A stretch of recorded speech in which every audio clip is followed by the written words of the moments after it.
Hi friends, ఈ చేనికి నీళ్ళు పెట్టి 15 రోజులు అవుతుంది. 1 వీక్ నుండి నీళ్ళు పెట్టాలని ట్రై చేస్తున్నా, కాలువల కిందకి రావటం లేదు. ఆ సగం తడిసింది, సగం ఉండిపోయింది. ఈ తడితో ఎక్కువ శాతం కంటే ప్రిపేర్ అయినట్టే 90% కంప్లీట్ అవుతుంది.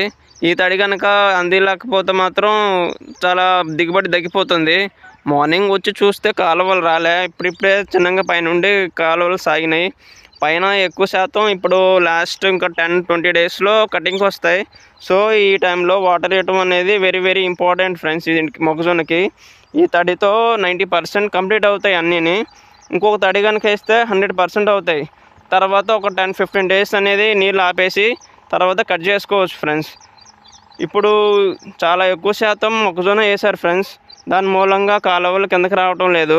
కింద ఉన్న రైతులకి బోర్ ఉండే వాళ్ళు ఓకే, వాళ్ళు దాని మీద ఉంటారు. బట్ కాలువల మీద డిపెండ్ అయిన రైతులకి టయానికి కనుక పంటకి నీళ్ళు ఇవ్వలేకపోతే చాలా పంట దిగుబడి తగ్గిపోతుంది ఫ్రెండ్స్. ఎందుకంటే ఇప్పటికే ఇది 3-4 డేస్ నుంచి వాటర్ ఇవ్వాలని ట్రై చేస్తున్నాం. సగం వరకే తడిసింది, ఇంక సగం రిమైనింగ్ ఉంది. 3 డేస్ నుంచి కూడా ట్రై చేస్తున్నా సరే కాలువలు కిందకి రావడం లేదు. ఆల్రెడీ ఒక పక్క నుండి చేనంతా ఇలా ఎండిపోతుంది ఫ్రెండ్స్. ఇలా ఎండిపోతే మాత్రం దిగుబడి తగ్గిపోయినట్టే. దీని నుండి ఎటువంటి ప్రాఫిట్స్ రావు. మహా అయితే ఎకరానికి ఒక 25 లేదా 30 లోపు, అంతకు